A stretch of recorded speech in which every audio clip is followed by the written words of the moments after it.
position of authority, regardless of any kind of legal protections whatsoever that actually give them serious regulatory power, Democrats will literally just go, oh, oops, I guess we can't do this. That would be illegal. They're doing is illegal.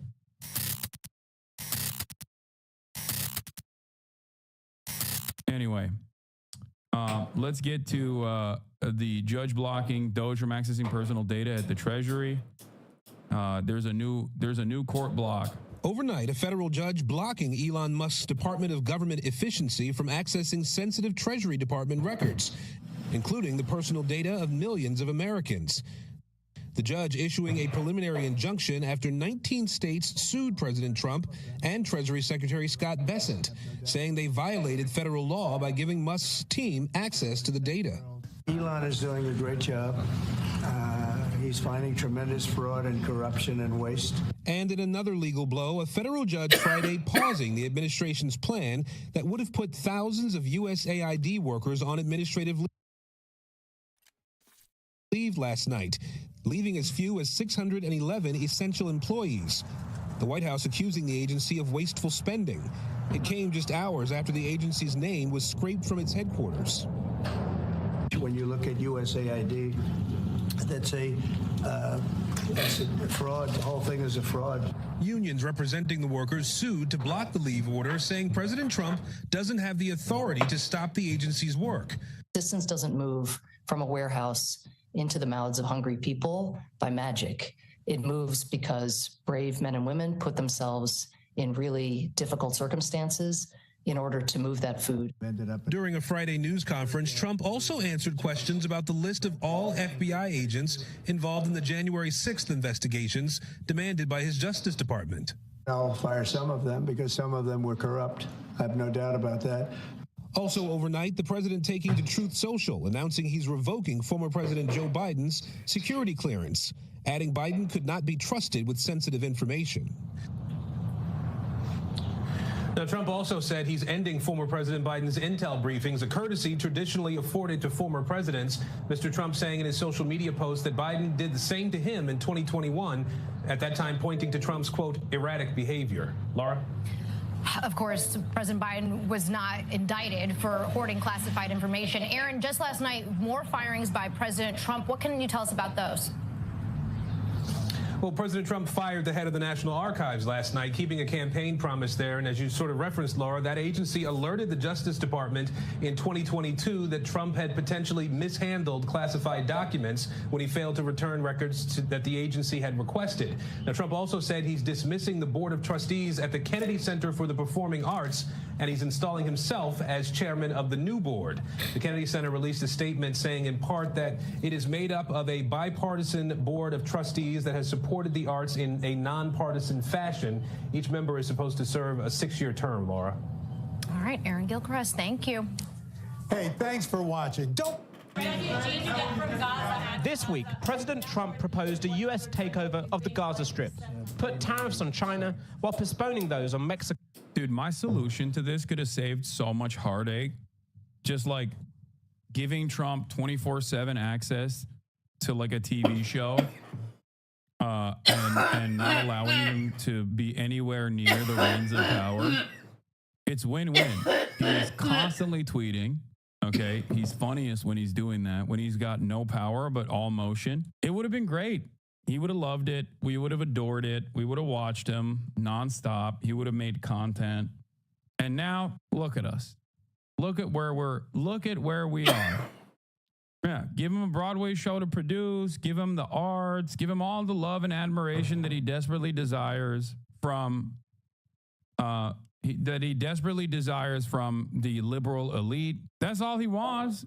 Mexico and Canada, and ban transgender athletes from women's sports. God bless you, Mr. President.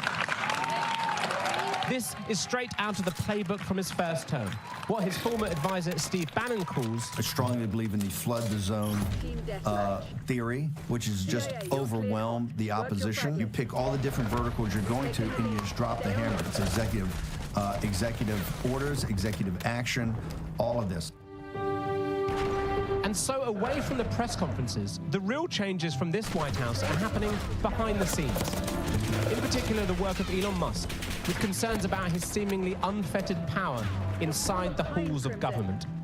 Musk's Department of Government Efficiency, or DOGE, was created by executive order on Trump's first day in office, designed to modernize the government as well as cut costs. So far, Musk and his staff have embedded themselves at the Office of Personnel Management, the HR of the federal government, the General Services Administration, which manages government buildings, and USAID, the agency which distributes humanitarian aid. DOGE has also gained access to the databases at the Treasury and Health and Human Services. And President Trump has said that the department... You have no reasons on what happened, bro? What do you mean? No reason with Elon? It's true. Departments of Education and Defense are next on the list.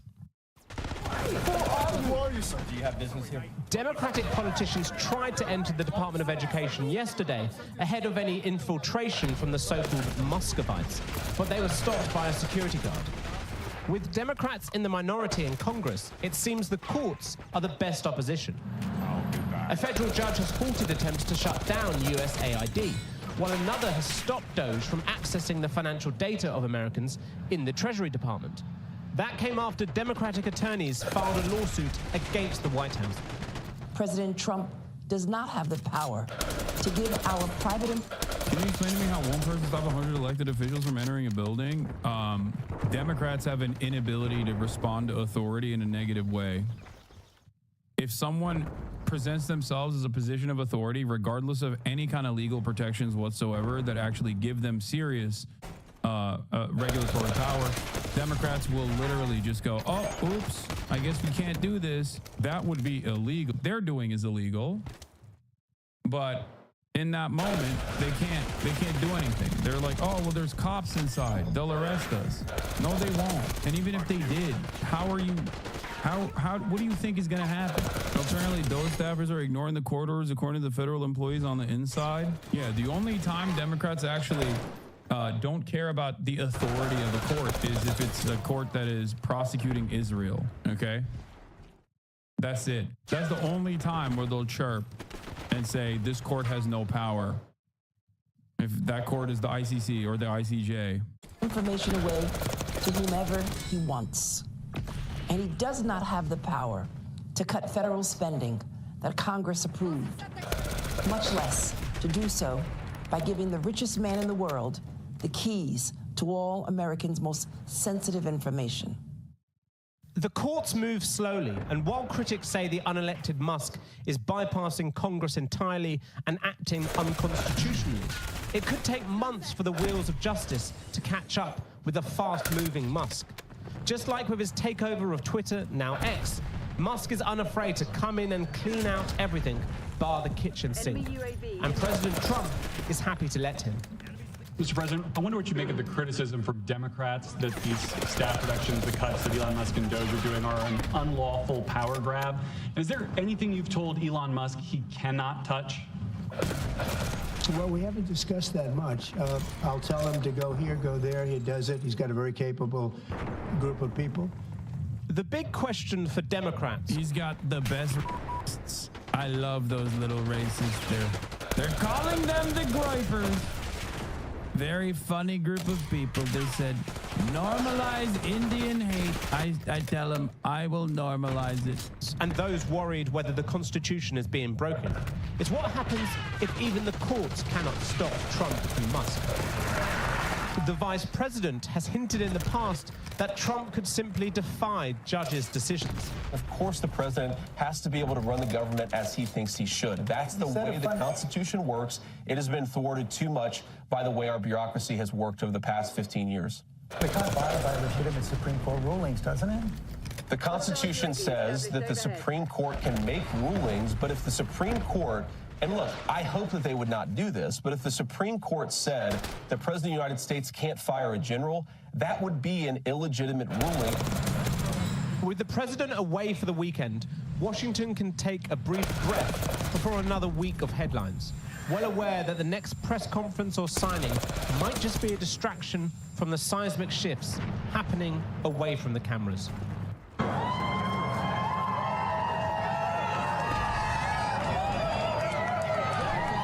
love it. Here, take this this to the bank.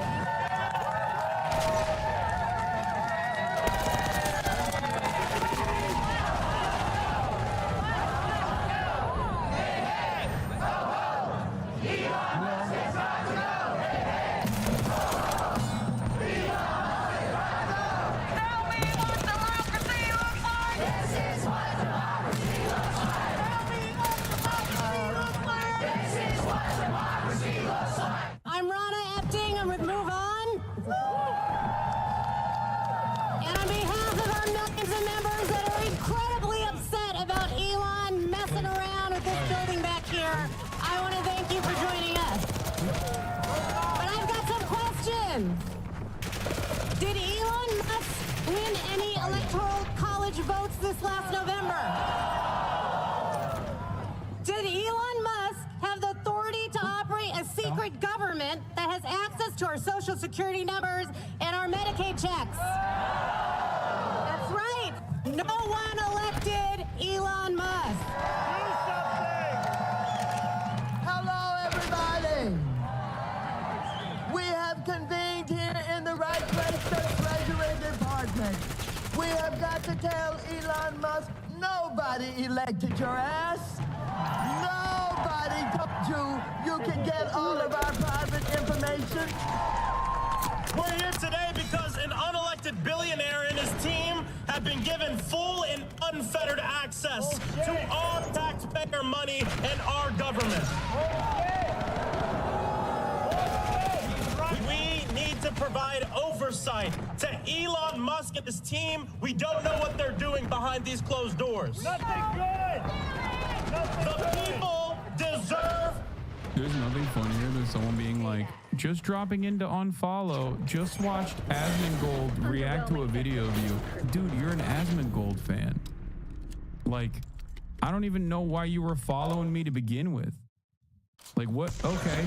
Like, I guess you're terrified of being outside of your echo chamber, you know? Oh no. I'm getting unfollowed by a swarm of Asmongold fans. Oh no. What am I supposed to do? What will I do? Half the time people also follow because the only restriction they have in terms of talking in this community, talking in this chat, is a 10-minute follow restriction. Yeah. Wait a minute. I didn't know that you were pro-Palestinian and also a socialist. This is a bridge too far. I'm unfollowing you. Transparency. Every day that we show up in D.C., we show up for you. We know who we work for. We know that we work for the American people. And what we're not going to do is stand around while they pull this bullshit that they're trying to pull right now. We are not going to sit around while you go ahead and desecrate our Constitution. Instead, we are going to be in your face. We are going to be on your asses. And we are going to make sure. Why do you support Islamic fundamentalist groups? I don't, unless you're talking about their actions against the apartheid genocidal state of Israel. If that's what you're saying, then yeah. It's like saying, oh, do you support Easy Company in World War II? That must mean that you love segregationist, homophobic, misogynistic people. That's what America was during World War II, but I have no issues supporting America's actions during World War II. Are you against America in World War II? I'm going to be honest with you. You probably are against America in World War II. Let's be real. Why are you pro-Nazi, chatter? Why are you anti-Allied forces? What democracy looks like. This ain't it. We don't pledge allegiance to Elon Musk. We don't pledge allegiance to the creepy 22-year-olds working for Elon Musk. We pledge allegiance to the United States of America. I am so tired of these billionaire boys and their grubby little hands grabbing at everything. Hands off our bodies, hands off our data, hands off our tax refunds, hands off our Social Security checks, hands off our Constitution, hands off our democracy, hands off. Today, there was a press conference outside the Treasury Department where a lot of I guess at least people are protesting. I don't know. Democratic elected leaders, especially from the Oversight Committee, came out to say that they are going to be the resistance against what Elon Musk and Donald Trump are trying to do here, taking control of the Treasury payrolls. And what started as a pretty small crowd has grown to over maybe 1,000 people who are really angry at Elon Musk in particular and see an unelected Okay, billionaire bro, what else should coming people be in. doing? No, I know. I that's what I'm saying. It's like it's definitely limited. And I don't know what kind of impact this will have or if it will yield any sort of tangible results. But the real motion comes from court orders for the most part. And effectively storming the federal government at cost to federal workers and the American citizenry. They are angry about that. And for all the talk about a lack of resistance forming in the wake of Trump's inauguration, this moment really feels like an inflection point where Democrats in particular have found their footing and they've found a message about economic populism and fundamental unfairness and the system being rigged. They found that message in a way that worked for them that could be a real problem for Donald Trump. What's the mood among federal workers right now? It's really funny because I think last time it was, this is an aberration and we're gonna, get through this and things will return to normal. And now it's more like, oh no, this is, this like we're in this for some kind of long haul. Who knows? Like, so it's much more. It feels very disempowering. Are you guys getting work done? You're still working, right? Yeah, we're working. I mean, I think the shifts that happen very quickly are destabilizing, but to the extent possible, we continue to do what we can.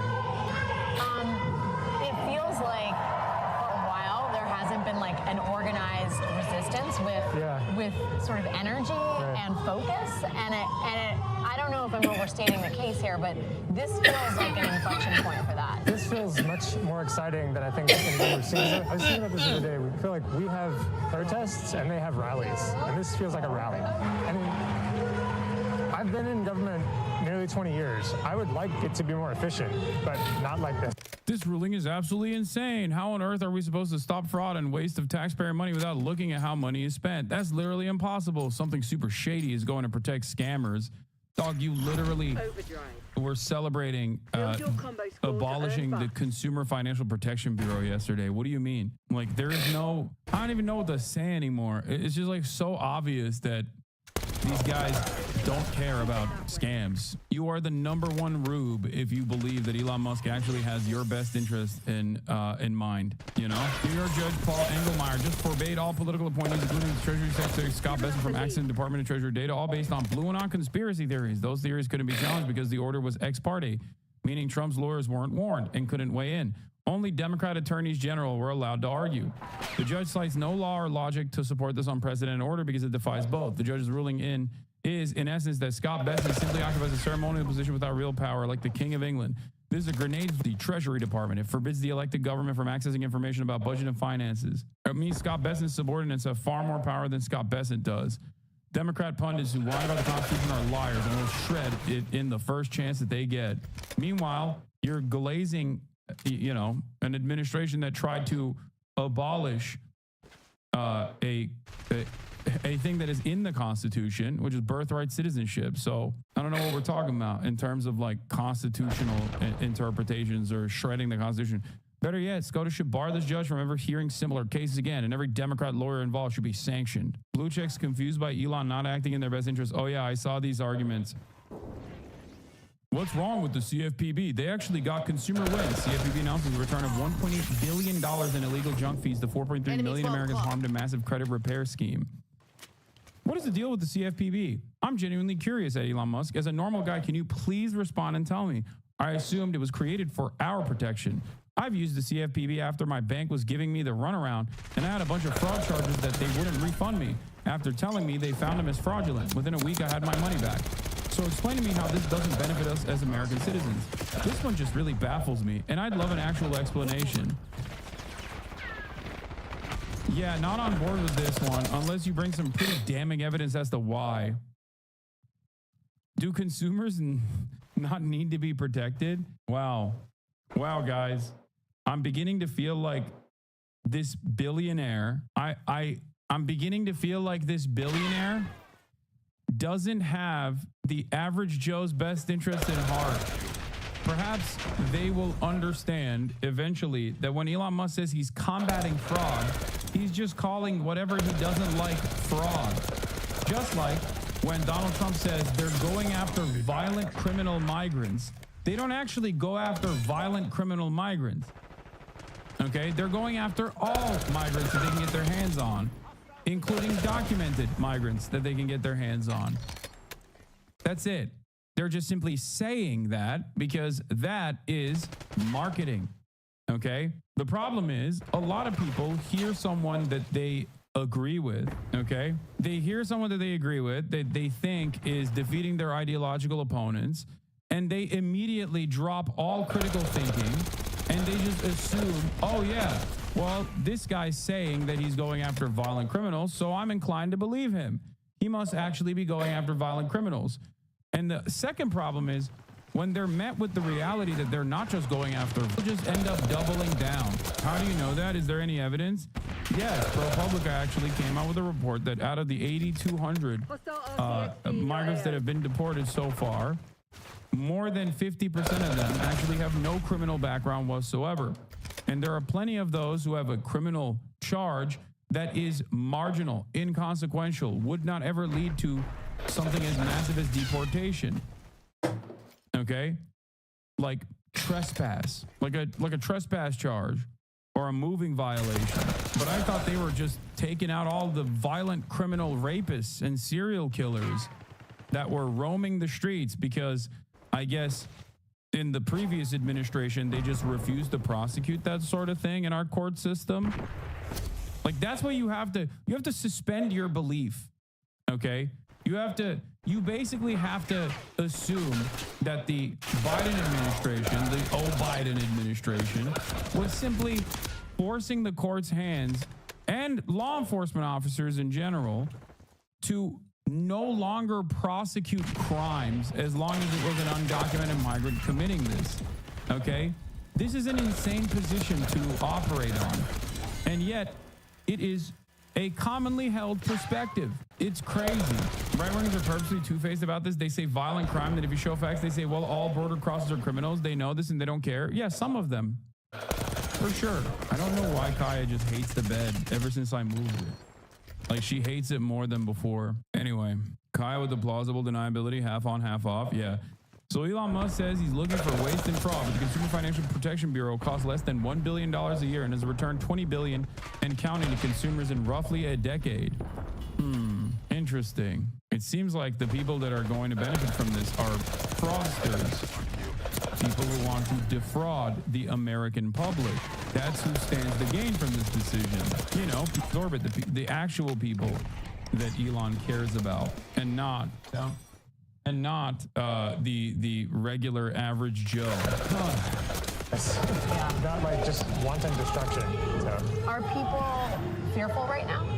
Yeah, I think several people, we all talk, and yeah, people are worried. I mean, not physically. I think everybody's kind of aware of, like, it's not as bad for us as it is for a lot of people that have it much worse. But, yeah, the prospect of losing a job that you've worked at and you're really passionate about, you've been doing for decades, is really scary.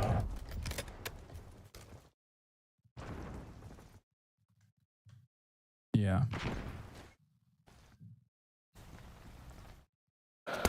Great stuff. This is who they've decided to defend. The user called for the repeal of the Civil Rights Act. He called for a eugenic immigration policy. He said the world should normalize Indian hate. Democratic Congressman Ro Khanna, who is Indian American and is here tonight, like Vance's wife, is also Indian American. He asked the vice president just a simple question on X. Are you going to tell him to apologize for saying, quote, normalize Indian hate before he is rehired into the government? Just asking for the sake of both of our kids. That apparently is a good line to think in the moment, but like honestly, I mean, it's like a snide remark overall, but you know, ultimately there is not really much else behind this other than just like hitting him with a good own. Does Vance deserve any less? He deserves way worse statements, I think. Vance responded telling Kana to grow up, adding, quote, racist trolls on the internet, while offensive, don't threaten my kids. But he says a culture that denies grace to people who make mistakes does. Vance went even further in another post, accusing Kana of emotional blackmail of the Doge staffer, adding, quote, you disgust me. Well, the congressman is here, so I want to start with you because I, for one, was flabbergasted by that exchange. How did you take it? I was surprised that he reacted in the way he did. Look, I praised Usha Vance actually just a week and a half ago. I said, as an Indian American, I'm proud of her ascent as a second lady. And I've known Usha, I've known the vice president. And all I was saying is you have someone who's 25 years old who has made deeply offensive comments about Indian Americans, who has talked about repealing the Civil Rights Act, who has talked about his disapproval of interracial marriage. You're going to rehire him. Is he going to apologize? Is he going to have any accountability? No one is saying cancel him. But you can't just rehire him and say, okay, everything is fine, and he's going to represent the United States government. Why not cancel him? This is the final stage of like using cancel culture as a shield, by the way. This is the final stage. Like just saying, oh, you're doing cancel culture when it's a federal regulator, okay? When it's a federal government employee, a public servant who literally, with no qualifications, by the way, who literally tweeted out insanely racist shit 2 months ago. Okay? This isn't like finding your favorite celebrities' takes from back when they were like 14, 15 years old. Okay? Like everybody understands that kind of stuff is boring and annoying and no one actually cares about it, even though a lot of people engage in it still. Okay? This is not that. It's crazy. It's like, yeah, I mean, as long as, yeah, let's hire Kanye West to a government position, you know, right now. Let's hire Kanye West to a government position right now. Let's give him access. Fuck it. It's cancel culture if you say he didn't know what he was doing when he tweeted those things today. Okay? As long as it's tomorrow, it's going to be tomorrow at a certain point, right? And when it's tomorrow, we'll just say, oh, that was yesterday. That was the old him. Give him the nuclear launch codes. Asking, because we're living in an era where we're being told that if you talk about diversity, you should be canceled out of the government. But you can post racist posts as of a month and a half ago and welcome in. Yeah, in a world where critical race theory and affirmative action are under attack, I feel like we're protecting white supremacists and racists and attacking black and brown people who want to be part of the fabric of the country.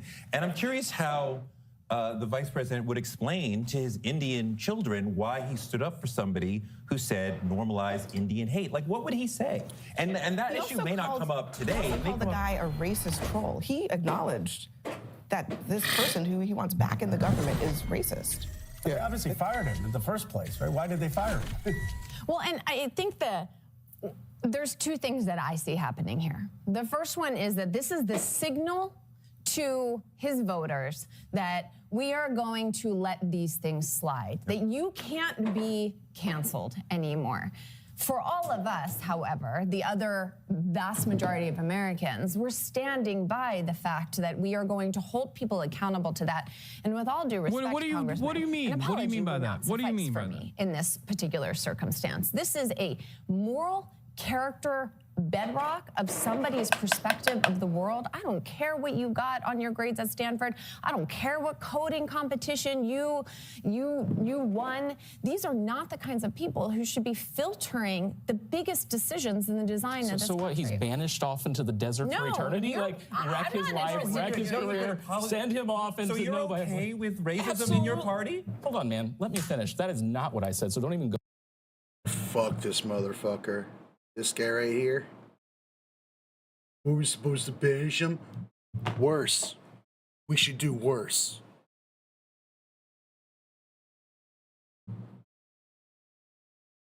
Any defense of fascism should be met with violence and scorn and zero forgiveness.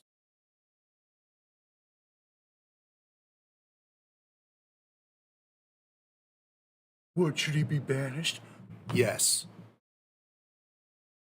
Banished 6 feet under. He can find all of his pieces. Go there.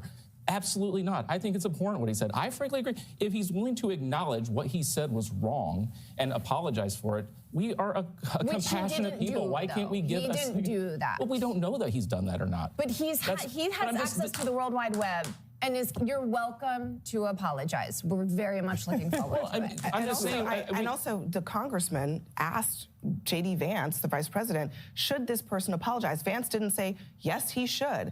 He said, God, I mean, he said all kinds of terrible things about the congressman for whatever reason. He acknowledged that the comments were sophomoric and terrible and all the stuff that he said. And racist, yeah. So this is not inappropriate. He called the guy a racist troll, and now he's like, come back to the government. J.D. Vance would have been better served if they just disowned this in the beginning. Like, this is one of those easy things to do. It wouldn't have been much backlash against J.D. Vance and Donald Trump if Elon Musk just decided, okay, well, this guy's going. I think this is more about Elon Musk's guy than anything else, because in most other situations, they would have just said, okay, we're going to cut ties with you, which is exactly what they ended up doing. But I still think that this part of this connection to Elon Musk, where many people have Donald J. Trump as president, J.D. Vance as vice president, but then Elon Musk as a Republican member of Congress described him as Prime Minister Musk. I think putting Elon Musk on the same level of Donald J. Trump, where we excuse everything that he does, I think that that's just really problematic. Vance is wrong in that the information that we are receiving, the slurs that we receive as black and brown people, as women online, is hurtful, right? This is not, it doesn't matter, woke culture is worse. That's not true. And this individual works in government. When I go to my government and ask them for something, for help, do I have to worry that the person on the other end of the email or phone is racist and actually hates me and has been online saying, we think you should be whatever, deported or whatever? He should apologize. I mean, that's at a minimum. Absolutely, I'm not arguing. I completely agree with that. But again, like I do want to challenge us. This isn't an apology. Like I have a 5-year-old at home. He says he's sorry, and he does not mean it to his sister all of the time. It's just to get through the thing. I believe that the Trump administration was so eager for a moment like this to be like, see guys, don't worry, we're gonna save you. We're gonna make these things insignificant. We're gonna decurrency these kinds of statements and provide air cover. I agree with you. I think they chose the wrong one to die on the hill of. But we, as a society, as much as you want to strip DEI and wokeism and CRT, it's not going to work. Well, look, we're all still here. I think that this is happening in the context of a lot of other things in this government. And part of the point that I'm trying to bring to the table is that this is the same government that is saying at the Department of Defense, we're going to stop acknowledging Black History Month. We're going to go into DOD schools and everything there. This is from Jamie Raskin. He says he received this memo from constituents abroad on a U.S. military base who are parents in the DOD school system. They are outraged at censorship like this is happening against military families. One asked a school official why they removed photos on the wall of Susan B. Anthony and Dr. King, but not Leonardo da Vinci, and was told, quote, he was a real historical figure. This is also happening in the same government. So I don't know, how are we supposed to interpret this with our eyes and our ears? Well, I'm not familiar with that and what's going on. Obviously, I would believe that is wrong. It should not be happening in our government, and I would love to know more about what happened.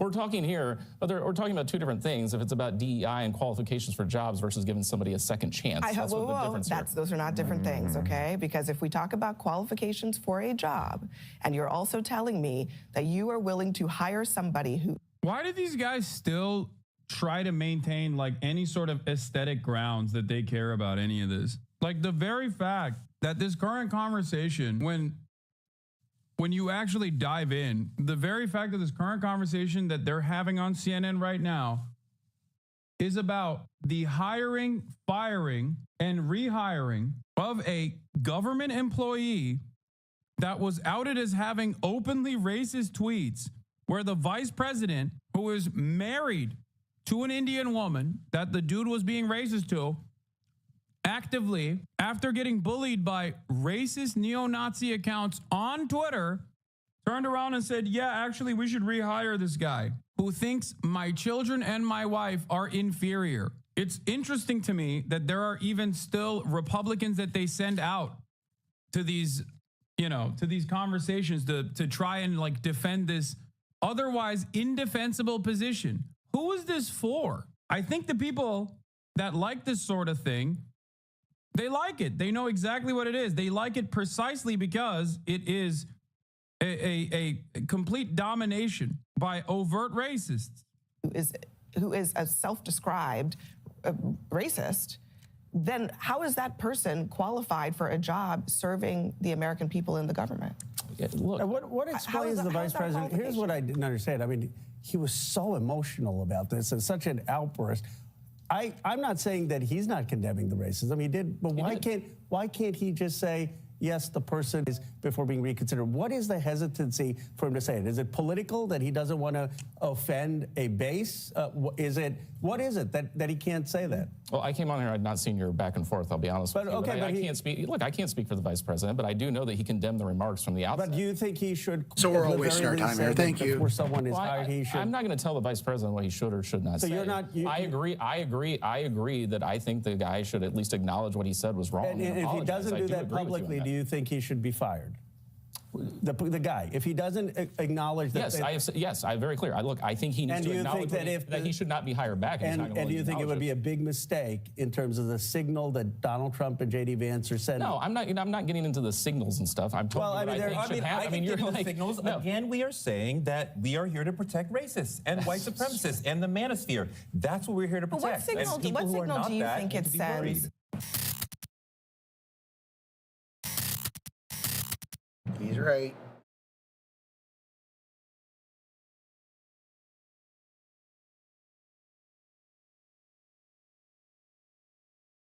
Refuses to stop, please. Okay, folks, it's been a very exhausting news year so far, but finally, we have found a temporary solution for the horrible cycle that we're in, where every single video we publish has either Donald Trump or Elon Musk's face in the thumbnail. There's only so many ways I can position them in a thumbnail that's interesting to look at. I'm running out of ideas. Yeah. I know you're sick of their faces, and trust me, so are we. Yeah. They are, of course, in today's episode, but thankfully we can put off today's trip to hell for a few brief moments and look at a story that really takes us back to when things were so much simpler, and this show wasn't just an accounting of all the insane shit that our two presidents have gotten up to in the past 24 to 48 hours. Yeah. Malachi Love Robinson may be in prison, but just when we needed it the most, a new fake teen doctor appeared. Here's the UK's Manchester Evening News. A child was arrested by police at a hospital following reports of a person impersonating a doctor. Witnesses claimed the youngster attended the hospital on the morning of January 19th wearing scrubs and with a fake ID. Police were called to Derriford Hospital in Plymouth at around 10:30 a.m. It has not been confirmed which part of the estate the youngster was on, nor whether he had access to patients or medical records. Police have now confirmed officers attended the hospital and a child was initially arrested, but later dealt with by means of words of advice. No further action will be taken. It's called a stern talking to. All right, boys will be boys. Oh, God. A spokesperson for Devon and Cornwall Police said police were called at around 10:30 a.m. on Sunday, 19 January by Derriford Hospital security following reports from staff of a male impersonating a doctor at the hospital. Officers attended and arrested a 13-year-old boy. The boy was de-arrested, and the matter has since been dealt with by way of words of advice and intervention/education work from the child-centered policing team. No further police action will follow regarding this incident. Words of advice. Hey, look, I mean, it's better than showing up and blowing the kid away like American cops do. They don't do that. That's what I'm saying. Yeah, that's what I'm saying. Like, there was no risk of gunfire here. This was the UK. Yeah. But still, could have been glassed. Could have been glassed. Could have been glassed. I don't know how far north Derriford is, but the farther north you go in the UK, the risk of glassing increases. Yeah. Well, it sounds like it's pretty pretty serious crime. It doesn't seem like he was up to the same stuff that Malachi Love Robinson was up to, but Doesn't say it, but it doesn't mean he wasn't. yeah. Well, Also, like, he could have just said, I'm here for the hospital efficiency. I'm part of the new Department of Hospital Efficiency. Yeah. That's why I'm so young. sorry, kid. This isn't America. You need a teenager to come through and tell you what you're doing wrong. So yeah, it sounds like the police over there, they do not understand the severity of what they have on their hands here and are treating it like it's just some young lad having a wee bit of a laugh. Listen to me, United Kingdom, we've already been through this over here in the States. And Once they get a taste of that medical employment, they can't get enough. we can tell you from experience what's going to happen next. This kid is simply going to hone his craft. Those words of advice, he took those to heart, the ones he wanted to hear. This kid, he's going to fake his way into a medical adjacent job that has a bit less scrutiny, something like massage therapy. Then he's going to set up a private medical practice with a slick online presence in a building filled with legitimate medical offices. And he's going to prescribe vitamin pills to little old ladies whose checkbooks he will steal. Ask us how we know. Yeah. And Malachi Love Robinson was 17 when he first got caught roaming the halls of a hospital in a doctor costume. This kid's only 13. So much more time to learn. The fake teen doctors are getting younger and younger. And I don't stay the same age. But this one, though, is younger, and he's young enough to actually have a go of becoming an actual real medical doctor if they put their mind to it. I don't know.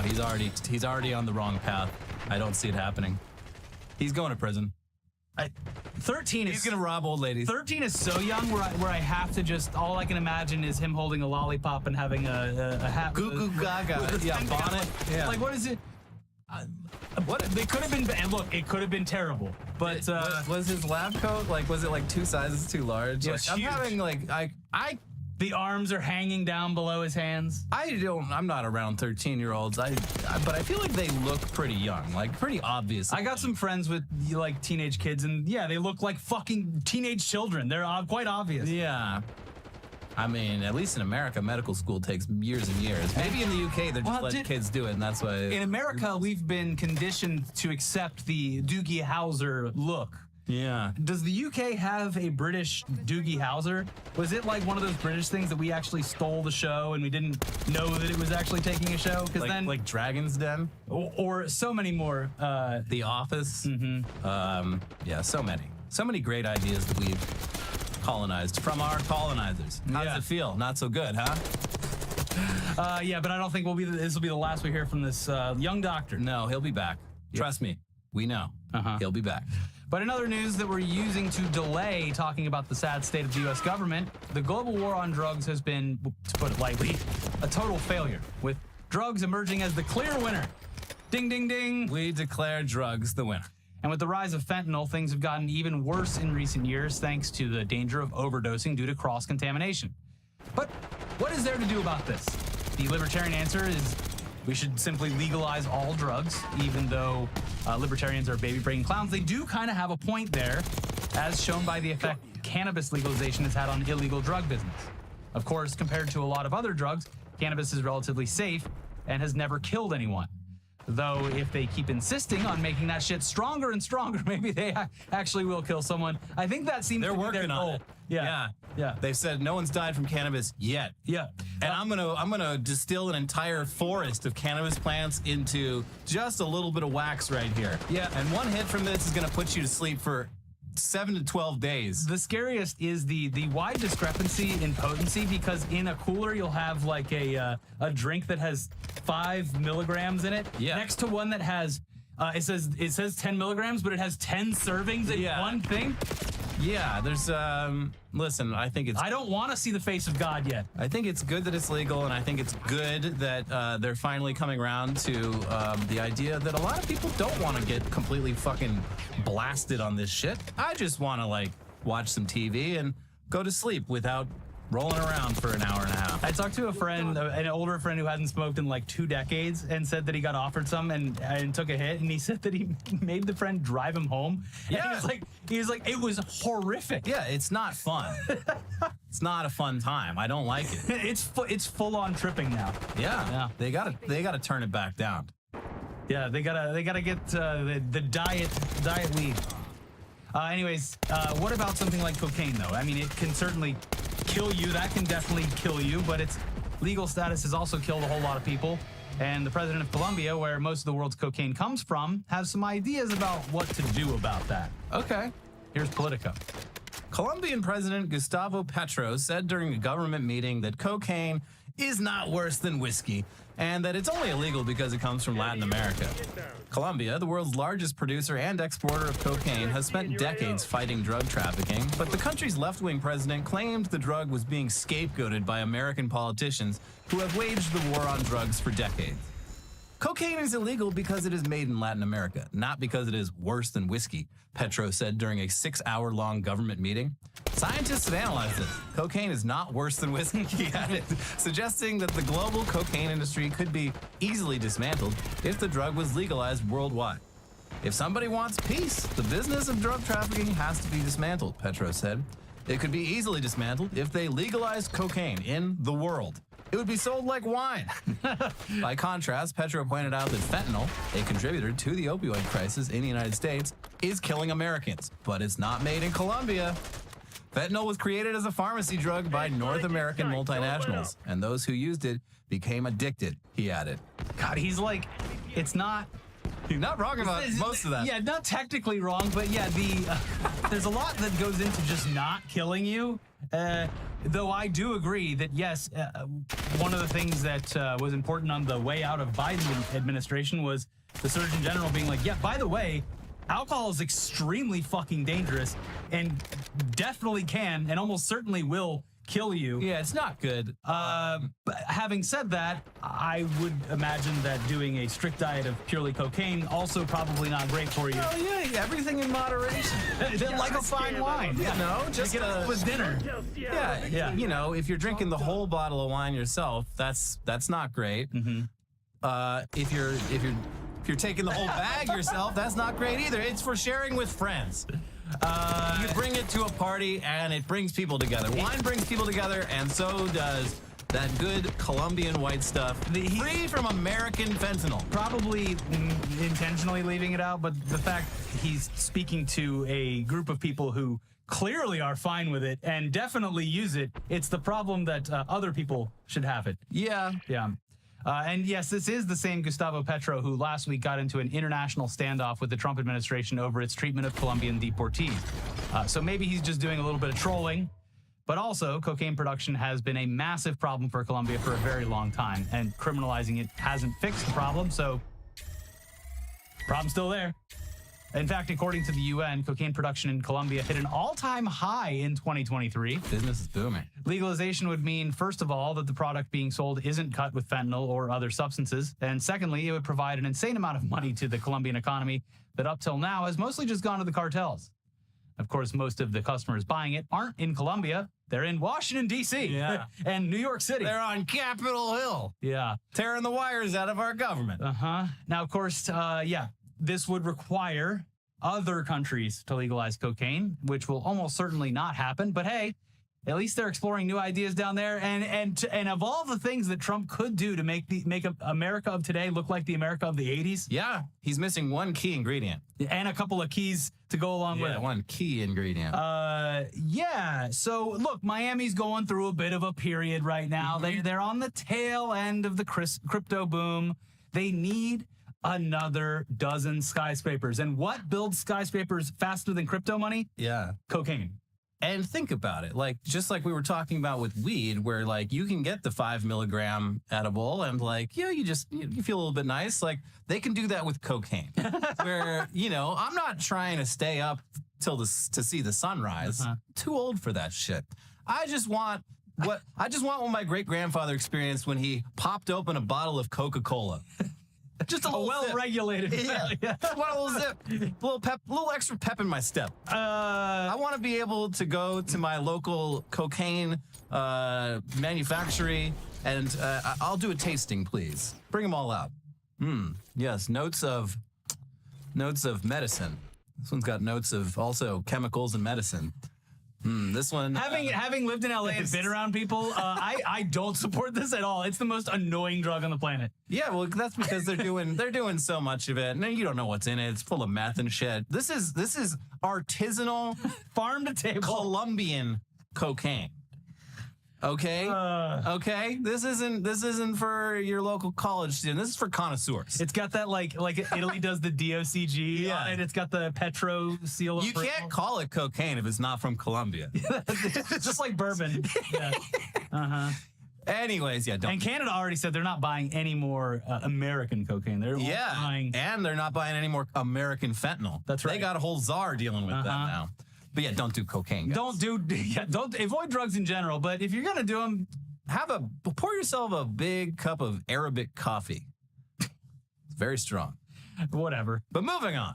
We're not quite to the politics section just yet, but this next story is definitely politics adjacent. I mean, we saw it in 2016. We're seeing it again now. A lot of people see Donald Trump being in the White House and think that that means that it's just open season on being a total piece of shit. And Kanye West may be a few weeks late to the party, but he has clearly decided that having Trump back in power means it's time to do a little bit more insane Nazi shit. We're bringing it back. Around 2.5 years ago is when we last saw Kanye go on a weeks-long anti-Semitic rampage. And while it cost him a ton of money in lost business deals, it did succeed at giving him the attention that he craved. So this week, after getting some attention, showing off his naked wife at the Grammys, and coming out as autistic, Kanye was back at it again with the Nazi shit. And honestly, by the time this video goes up, there's probably going to be even more because this was ongoing all throughout Friday. Also, he keeps tweeting like 100 tweets, deleting everything, and then coming back and doing it again. Well, hey, I should probably cut it out. You know what? Actually, I'm not going to cut it out. I mean, again, because of our filming schedule, we were just here 24 hours ago and just talking about how the omen of Kanye publicly stating that he is now off his meds was not making me feel too great about the future of Kanye West. And yet here we are in the same spot 24 hours later being like, yeah, so he's already online saying stuff, and this will spill over into real life as it has in the past. So here we are. Yeah. 24 hours later. But yeah, here's just some of the stuff that Kanye tweeted. I'm a Nazi. I love Hitler. Now what, bitches? Call me Adolf Hitler, and your bitch still wants to fuck. Hitler was so fresh. I'm going to normalize talking about Hitler the way talking about killing N-words has been normalized. I can say Jew as much as I want. I can say Hitler as much as I want. Matter of fact, I do say it when I want. Okay, yeah, that was obvious. Ain't nobody ramped up either. I'm calm as ice. This is how I really feel, how I really felt, and how I will always feel. Fuck all of your fuck-ass unfair business deals. Any Jewish person that does business with me needs to know I don't like or trust any Jewish person. And this is completely sober with no Hennessy. Also, no meds, obviously. No medication. Maybe a little nitrous. Some of my best friends are Jewish, and I don't trust any of them. Sorry to all of Kanye's friends. I'm buying 2 Maybachs tomorrow. I'm going to make the Jewish person who's selling it to me read all these tweets, and I bet you see me whipping Maybachs. I'm racist. Stereotypes exist for a reason, and they all be true. Elon stole my Nazi swag at the inauguration. Yo, my guy, get your own third rail. What? Hey, just a little self-awareness there. Yes. Hey, you don't want to touch that. Yeah. Leave the Nazi stuff. That's for me. What? I do love that he's fully acknowledging, too. Like, no, it was a Nazi salute. I would know as Kanye West. What Elon did was a Nazi salute. Yeah, but the end of just being like, no, that's my thing. What? That's my controversy. Get your own. And yeah, that's not even close to all of it, but if all that wasn't bad enough, if you can excuse the Nazi shit, maybe this will be something you can't excuse, because he took some breaks from Nazi posting to chime in on the whole Diddy situation, saying something like, "Free Puff!" At Real Donald Trump, please free my brother Puff.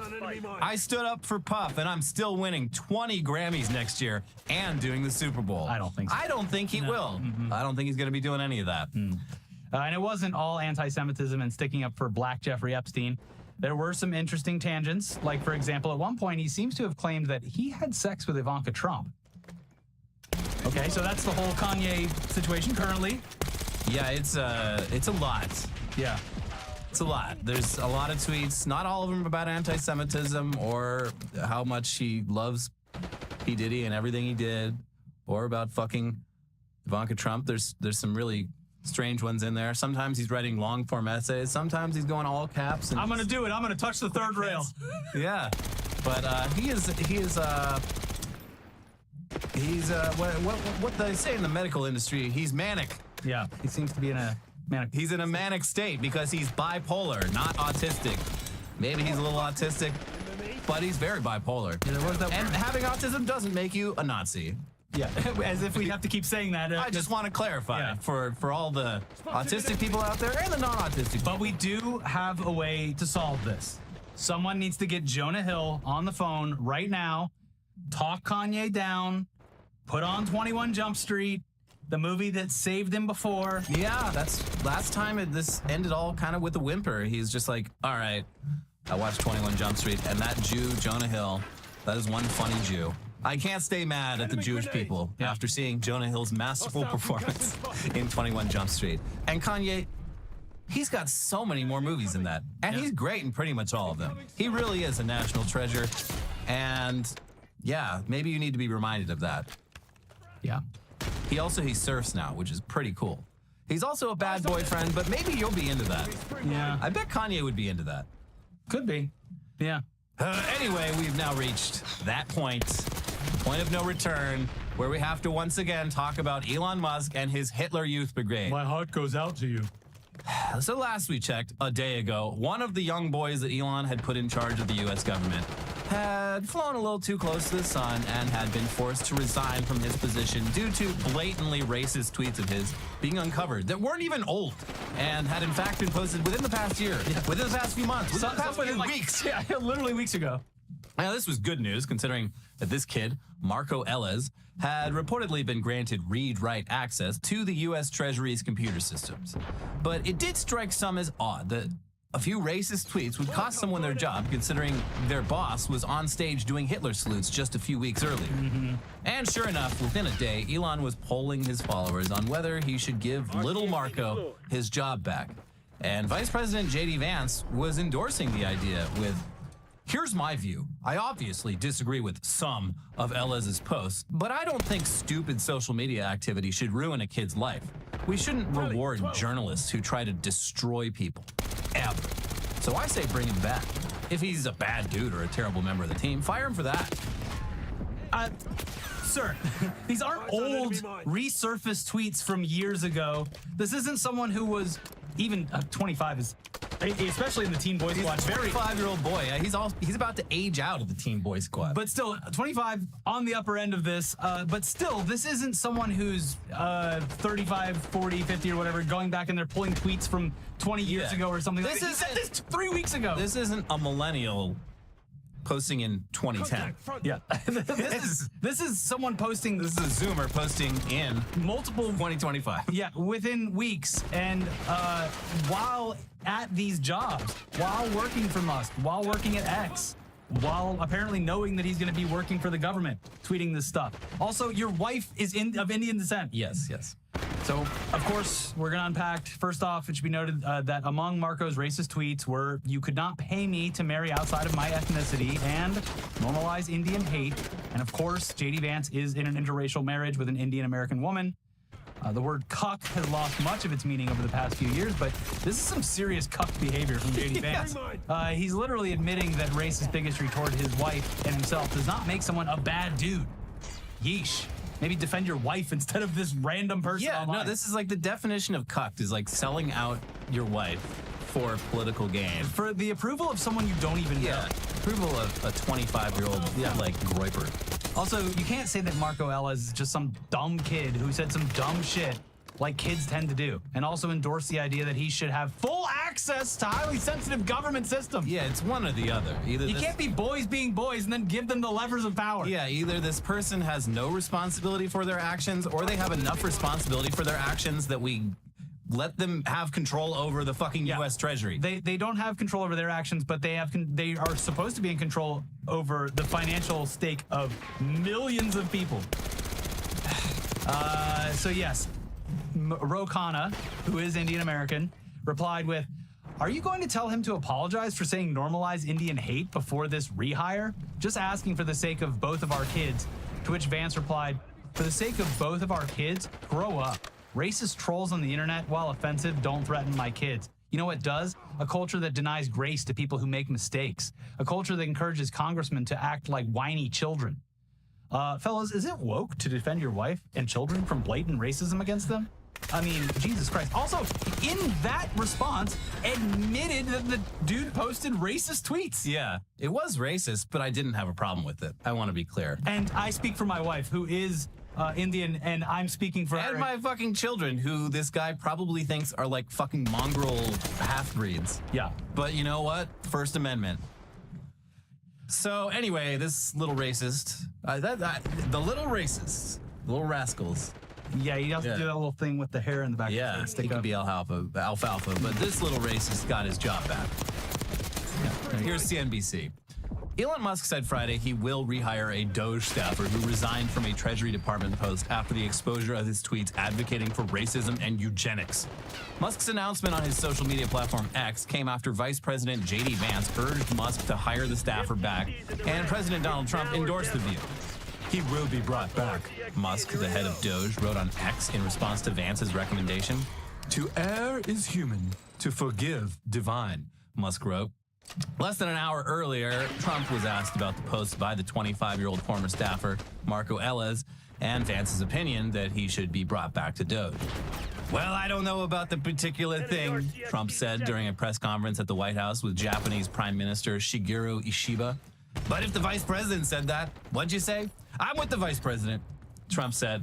He's so lazy. I know. That is like the one of the key differences among the many key differences between the administrations is that Trump is clearly 8 years older than he was in 2016. He doesn't want to do the fucking work. He's always been lazy, but he's extra lazy this time. It's also sure, whatever. It's also a tactic that he uses to actually not commit to having an opinion on anything. He can just be like, okay, well, I don't know. You can't pin this on me. Yeah. But it is, pretty telling that Musk, along with J.D. Vance in their response to this, both seemingly admitted that the viewpoints were wrong. Musk said to commit an error or whatever, and J.D. Vance said don't be a racist troll or whatever. So what I'm understanding here is that he did say something wrong. So Musk is publicly saying that what this guy said was wrong. So just so everyone knows. It was wrong, but he liked it. But what this really does is it just kicks open the door for anyone to do or say anything again. Well, with zero repercussions. Because they just did this very publicly. Yeah. So it sends a clear signal to the rest of the Gooner Squad. Meanwhile, if you can believe it, a second Doge boy has been outed as racist. I know. What are the odds? I'm shocked. When your hero is a legendary racist, you might